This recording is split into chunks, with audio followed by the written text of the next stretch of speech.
once again, thank you so much for taking time. Thank you for having me today. So checking in, I'm going to start with one of the an excerpt from the book that I would say gripped me personally when you talked about the strongest 3 words a person can say is, I need help. Yes. Talk about that. Yes, the strongest 3 words that a person can say is, I need help. Sometimes when a person could be afraid to say that because they'll be deemed as weak or you're attention seeking. But sometimes as it relates to your mental health, those are the strongest words you can say is, I need help, or I'm not okay.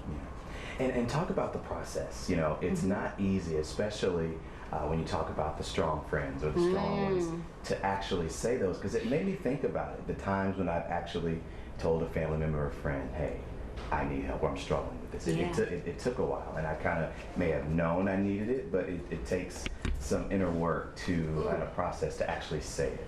So talk about it. Absolutely. When you're considered the strong friend or the strong peer, you know, a lot of people probably will look up to you, but the minute you let your humanity down and say it could be to a friend or a family person, now remember that family or friend, they look up to you. When you let your humanity down and you tell them and you're vulnerable and say, you know, I've been struggling the past few weeks, you know, I'm struggling not being able to see family or friends or just whatever, or I'm struggling with some past pain that is still hurting me. It really shocks people and they don't know what to say. But I'm gonna give you a few things to say is, I'm sorry you're hurting. How can I be with you on this journey? Not necessarily offering solutions or being preachy, but sometimes just a person knowing that you're there makes a world of a difference. And Michelle, you talked about back in 2018 when you had to check yourself into a treatment center for depression, and you said you felt like a hypocrite. Explain to me what it felt like. Oh gosh, yes, in 2018 I uttered those words, I need help, and I walked into a treatment facility to treat my depression. But the reason why I felt like a hypocrite was because people know I'm a woman of faith. Isn't that the girl that sing When Jesus Say Yes? Isn't that the girl that sings Survivor? What you talking about? You're not okay. And I just knew that I had been an advocate for mental health since 2013, publicly advocating and speaking. That's when I was first public about me dealing with depression.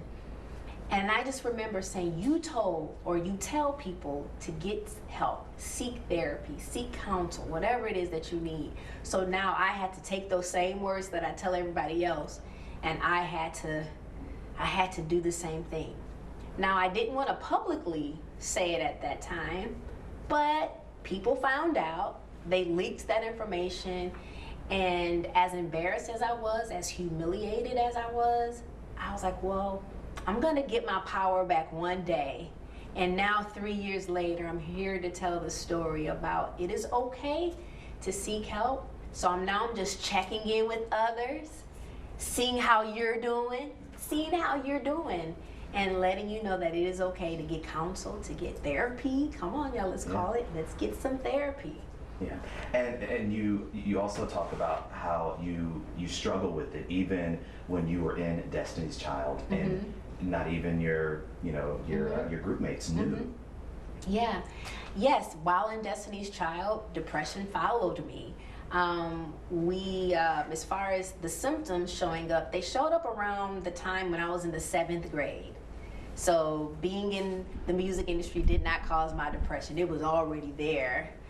And I felt like I didn't want to have people concerned, which is what a lot of people do. You don't want to be a burden to people. But we were having so much fun on the road. That's what kind of kept me and sustained me all those years, because I had 2 sisters. I had their strength to kind of vibe off of, and I didn't want to say anything. But when they found out, when Beyonce and Kelly found out, and knowing that I didn't say anything to them, they were hurt, and they were like, Michelle, you can come to us about anything. And we make it a practice. We don't care. We talk about any and everything. So real friends hold you down. Real friends don't judge.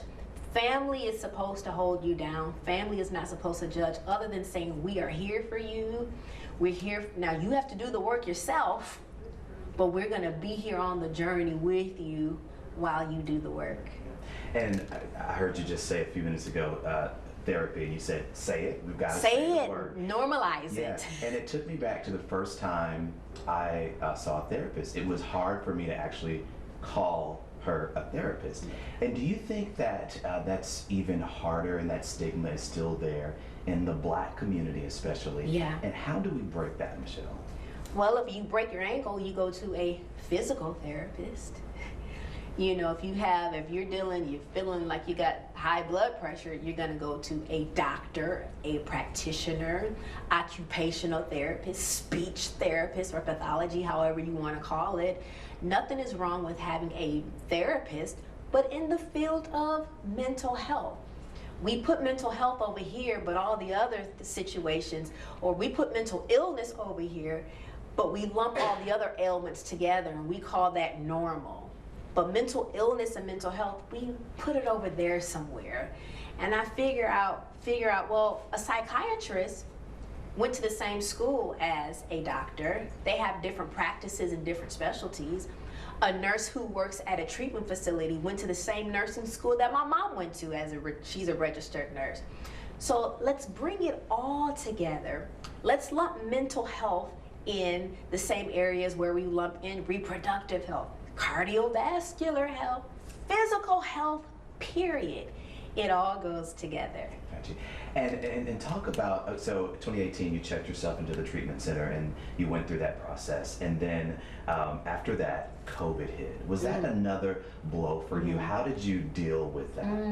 A lot of people have asked, how has someone who has coped with depression, how have I dealt with it during COVID? Well, I want to let people know I'm a homebody as it is. So when they said we had to be home, I was like, that's gonna work out for me. But my heart goes out to people who thrive with connection. You have to connect with humans, and I love connecting with humans, but I love to recharge at home. There are friends of mine that they love being out all the time, so it kind of hit people when they had to sit at home, right? But a lot of people mask being outdoors because they really don't want to be home sitting with their thoughts. They really don't want to sit at home because they don't want to deal with the dysfunction, right? But I think the pandemic helped people to involuntarily deal with some of the dysfunction in their home. And a lot of people have realized, and there's been a lot of forgiveness that's taken place, a lot of pandemic babies that have taken place. So it's some reconciliation and stuff going on. But thankful that on the positive side of things, there has been some restoration of families. But my heart also went out to people who, during the pandemic, have had to stay home with abusers or inflictors of pain. So that's a whole nother, I'm gonna use the word nother. There's a whole nother pandemic as it relates to mental health being another pandemic outside of COVID. And Michelle, you often talk about your faith, and you brought it up earlier about being this woman of faith and singing when Jesus say yes, but then you say, well, I need help too. How do you deal with that? And I feel like there's so many other people of faith out there who go to church and even grew up in the church, but then you become an adult and you start dealing with things that maybe your pastor or church isn't helping. So how do you deal with that in your faith versus, okay, I need to get a therapist? Listen, Dr. Anita Phillips is powerful. She's a pastor's wife, she's a minister, and she's also a licensed therapist. She's a woman of faith, and she's a therapist. She said to me one day, Michelle, prayer is a weapon, therapy is a strategy. She even has t-shirts that say it. And she works alongside Sarah Jakes Roberts. She has a podcast on Woman Evolve, but she's about to come out with a book. And prayer is a weapon, therapy is a strategy, meaning it does not lessen, for the believers there, it does not lessen the God in you if you go sit with the counselor. I don't want to take anything out of context, but when the Bible talks about wise counsel, I want to say that therapist is wise because of the experience he or she has had going to college and with their own life experiences to come and help guide you to get some counsel. There are ministries that are now implementing some mental health resources because it's good for you to go to your pastor and for your pastor to say, I'm going to be on this journey with you. Your church will always be here for you, but we also have some mental health resources here. So I'm grateful for like local chapters of NAMI, N-A-M-I. I'm grateful for local chapters like Mental Health America that are here in the city of Houston, that ministries can unite together to send their parishioners to, that might be out of the scope of maybe theology. What advice would you give our viewers who will see this story and teaching them how to sort of check in with their friends and family? Oh, that's so good. That's one of the pillars in my book. I have 3 pillars: checking in with yourself, checking in with others, and checking in with God. Now, the old folks will say you need to be checking in with God first. Right. In no particular order, mother. It's okay. So checking in with others just simply is picking up the phone or FaceTime. How many people FaceTimed more so than ever during the pandemic to stay connected, just to check in on each other to really see how you're doing, or checking to someone that's holding you accountable to make sure that you're implementing self-care. You can't pour from an empty cup, meaning you. If you're empty, self-care is just doing things that fill you up, that keep you positive and a great state of mind. Checking in with yourself is also just how you doing.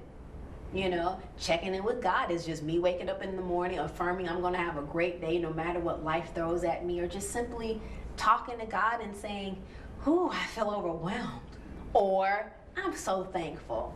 So whatever those 3 pillars look like for you, I'd do it. Those have helped me since 2018 because I wasn't checking in prior. Life was on autopilot. Everything seemed to be going well. And it really wasn't. I was not honest about my mental health status until it was too late. And in closing here, I think there's no age boundary to this. You said for you it started in the 7th grade. How do we talk to our young people about this, and how important is it, especially now in this whole social media society we live in?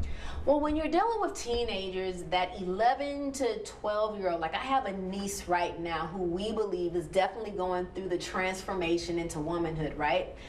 But that's the thing, is it puberty or is it depression? Is it, oh, he's just feeling himself because he's in the 7th grade and he's got friends and he doesn't want to be with mommy and daddy and sister and brother? Teens do go through that period where they're too cool for school. They're too cool to be with mommy and daddy. Have you seen where moms and dads still want to drop their kids off at school and they're like, "Mom, I'm a senior in high school," right? Versus there's a difference between that and they're isolating for long periods of time. They come home from school, they shut their door. Are you gaming? Or were you like me, laying in the bed, not wanting to do anything, not having the television on? So I would say to parents, when you can innocently miss that, because parents will say they were teenagers too. I know I'm rambling, I know this will be cut, but I just want to make it make sense as far as knowing the difference between, I thought it was growing pains. I thought it was just hormonal at first, but it was really, really depression. So parents, keeping a safe place, being a safe person, and just keeping the lines of communication open without judgments, telling your child, "Hey, I'm here for you whenever you want to share with me, and if you're okay with it, you can go get some counseling and don't feel like, a child might feel safer telling somebody else at first. Although we want to, as a parent, I want to be able to tell mine any and everything, and I think that's a parent's heart, is for their child to come to them. Final question here, Michelle. What was it for you that clicked or that made you want to write this book and pen this book to help others? Wow, I started the process in 2018, top of 2019, of writing and just doing voice notes and journaling, because that's what was healing for me. And I've always been an open book. So what I've been open about, put it in a book to let people know that it's okay. When you take all the status away from me, we're all the same. We all bleed. We all have the same human emotions of anger, frustration, happiness, sadness. So it's just my way to just give a few tips. I'm not a mental health professional, but I've been going and I'm still on this journey. And I just wanted people to come on the inside with me on this journey, walk with me on mine as I write my journey and walk with you on yours. Got you. Anything else you'd like to add? I'm just so thankful for the opportunity. October 10th is World Mental Health Day. And I just want people just to take a few minutes to really check in on the status of their mental health and take some time out for yourself.